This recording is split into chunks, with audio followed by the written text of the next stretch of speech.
देंगे, इसी बात की तनख्वाह देते हैं, भाई पता लगाना चाहिए। खोए रखते रखते नावों के पास आते, दो व्यक्ति नावों पर सो रहे, नाव के पास धन भी पड़ा हुआ, कल धन को हाथ में किया, उन दोनों लोगों जो आया। उस समय सेठ जी हाथ जोड़ के विनती, महाराज हम रिश्ते में ससुरदामाद जात के बनिया व्यापार करने वाले, हम चोर नहीं, थोड़ी सी अरे मेरे खजाने से चोरी होके आई। सुबह राजा साहब जी न्याय करेंगे, माना जाए आपके नाव के पास तक धन पड़ा हुआ था, इसलिए मैंने आपको बंदी बनाया। हमारे राजा साहब सुबह न्याय करेंगे, वो माना जाएगा, ऐसा ही हुआ। तब तक सुबह हो गया, राजा चंद के जग के बैठ चुके थे। मंत्री राजा साहब इस समय हर की रात्रि के वक्त में खजाने की तो चोरी हुई। इस समय भगवान की कृपा धन चोरों को, दोनों को ब्रह्मी धन को खजाने में और चोरों को की कारागार का बंद कर दिया, दामाद को जेल का बंद कर दिया। भगवान ने मन में विचार किया, लीलावती कलावती के सारी वस्तुओं की व्यवस्था नहीं, न मेरे नाम के भजन को नहीं, न मेरे नाम के कीर्तन को नहीं, इसी समय उसको दंड देना चाहिए। क्या दो माया रूपी चोर बनाए, उनके घर की चोरी करा दी, फिर भी डर रह गया, अग्निदान करा दी, अग्नि लगने से इतना नहीं गया, तब माता पुत्री घर से भोजन की व्यवस्था चलाने के लिए शुरू कर दिया। भगवान की कृपा होती है तो बच्चा से धन मिलता है, और नहीं कृपा होती तो नहीं मिलता है, 1 मास 2 मास भोजन नहीं बनता। लीलावती कलावती अपने घर पर गुजारा।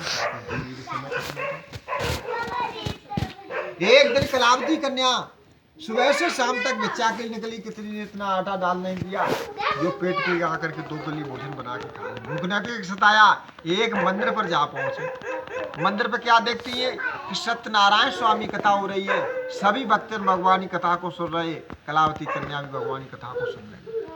धीरे धीरे कथा संपूर्ण होने पर भगवान के नाम की आरती, चिन्नामृत प्रसाद से भगवान का भोग लगा, सभी भक्तों को प्रसाद वितरण हुआ। कलावती कन्या को जो प्रसाद मिला, आधा प्रसाद अपनी माँ के वस्त्र में, आधा प्रसाद खाया, जल पिया। हरे रामा हरे कृष्णा की धुन करती हुई, द्वादश मंत्र का उच्चारण करती हुई नमो भगवती वासुदेवाय अपने घर के लिए प्रस्थान किया।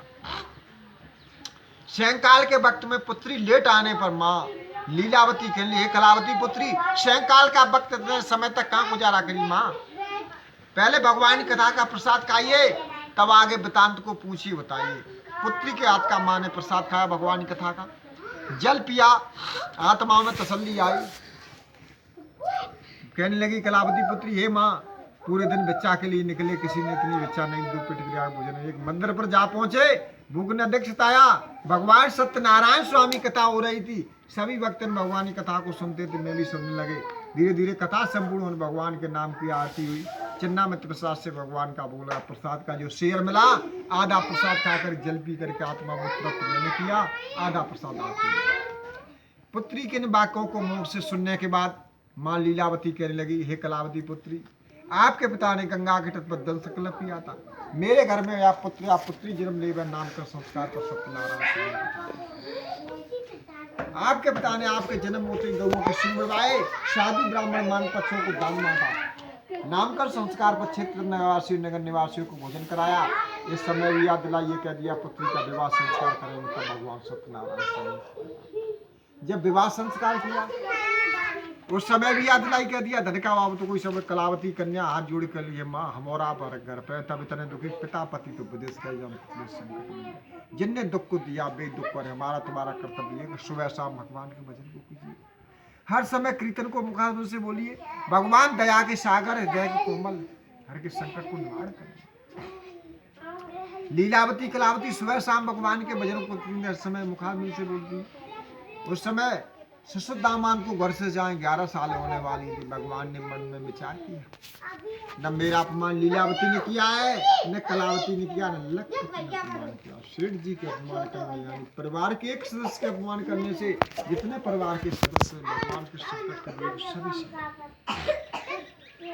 उसी वक्त भगवान ने राजा चंद्रकेतु को सपना दिया, हे राजा चंद्रकेतु, इन दोनों भक्तों को छोड़ दो, और नहीं छोड़ोगे तो आपके धन पुत्र का मैं नाश कर देंगे। चोर नहीं, थोड़ी सी गलती करने पर गति में मैंने पहुंचा। जिस समय राजा चंद्रकेतु ने सपना देखा, शेष रात्रि का समय रह गया, उसमें नींद नहीं आई, बैठ के गुजारा किया। सुबह होते ही दिशा मैदान जाते, कुल्ला जतौन किया, स्नान किए, भगवान की मूर्तियों का पूजन किया, और रोज से पहले राज दरबार में पहुंच करके मंत्रियों को इकट्ठा किया।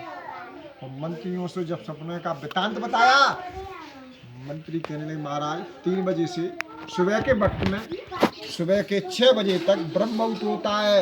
सच्ची आत्माओं के मातायात पुरुष होते, इस समय पर सत्य सपना आता, असत्य नहीं आता। 11 साल को उपरांत निकाल करके 2 बंदी लोग हर की कारागार में बंदी बना के डाल दिए विदेशी लोग, उनको निकाल के पूछ लीजिए। जिन दोनों लोगों को बाहर निकलवाया गया, दोनों व्यक्ति यानी डर के मारे कपड़े राजा और कड़ा दंड देंगे। जब राजा चंद्रकेतु उनको आसन में बैठाला, उसके बाद जो बात पूछ के प्रश्नों को उत्तर को जब दिया, अपनी महाराज हम रतन के पास के निवासी हैं और यानी हम इस समय पिता पुत्र का नाता ससुरदामा जात के हम बनिया। थोड़ी सी गलती हमसे भगवान की तरफ होने पर इस गति पर भगवान ने पहुंचाया। राजा चंद्रकेतु ने मन में विचार किया, यानी 11 साल इनको जेल में समय बताया। सका सूत्र बहुत बड़े हो गए, नाई को बुलवाया, क्षण कर्म आज बाल बनवाए, स्नान कराए, अपने घर से सुंदर से वस्त्र दिए और जिस तरीके से अतिथि को भोजन कराया जाता था और मंत्रियों से आदेश किया 11 साल के तुरंत कितना धन पैदा करते, उसका वजन लगा करके दूना धन दीजिए। मंत्रियों राजा के अनुसार आदेश के अनुसार दूना धन दिया। उसी वक्त राजा चंद्रकेतु ने हाथ जोड़ के विनती की, आप दोनों व्यक्ति अपने देश के लिए प्रस्थान करिए। आपके वियोग में आपकी अर्धांगिनी बहुत बड़ी दुखी। तृतीय अध्याय सत्यनारायण स्वामी की जय।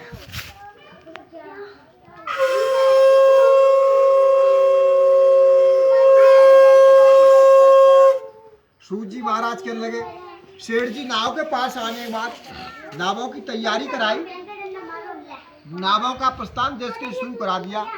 यात्रा चल रही थी। भगवान ने मन में विचार किया कि सेठ जी की फिर परीक्षा लेना चाहिए, इतना संकट दिन मेरी तरफ मुड़ आए कि नहीं। भगवान दंडी स्वामी बन के आए और कहा, हे सेठ जी आपकी नाव में कुछ खाने वाली वस्तु हो तो मुझे भी दीजिए, इस समय मुझे बहुत तेज भूख सता है। सेठ जी के मन में विचार आया तो विदेश में कोई लूटपाट कर लेगा, सच बोलना ठीक नहीं है। मेरी महाराज हम लत्तों पत्तों के व्यापारी हैं, मेरी नाव में लत्ते पत्ते भरे हुए और मेरी नाव में खाने वाली वस्तुओं ने। भगवान ने मन में विचार किया कि सेठ जी की मेरी तरफ कोई मोड़ नहीं, इनको फिर चेतावनी देना। क्या उनके धन के लत्ते पत्ते नावों के बनाए। सेठ जी जब दृष्टि डाली मूर्छा कहा कि गिर पड़े। राजा चंद्रकेतु ने धन दे के विदा। लखपुत्र बहुत चतुर चालाक भगवान से विनती करता है, दीनबंधु हे दीनानाथ, हे परम पिता परमेश्वर, हमसे क्या अपराध हुआ, ये मेरे पिता को मूर्छाई मेरे धन के लत्ते। भगवान दया के सागर, हृदय के कोमल है, भक्ति बहुत जल्दी पुकार सुनते। उसी वक्त से आखिर श्लोक से बाड़ी होती है, हे लखपुत्र तुम्हारे पिता के पास मैंने खाने वाली वस्तु आई। तुम महाराज हम लत्तों पत्तों की व्यापारी, मेरी नाव में खाने वाली वस्तु। जिस भाव से भक्त मेरे दस्तन मुझे भोग देते, उसी भाव से कोई केशव कहता, कोई माधव कहता, कोई काल कहता, कोई स्वरूप कहता है। उसी वक्त का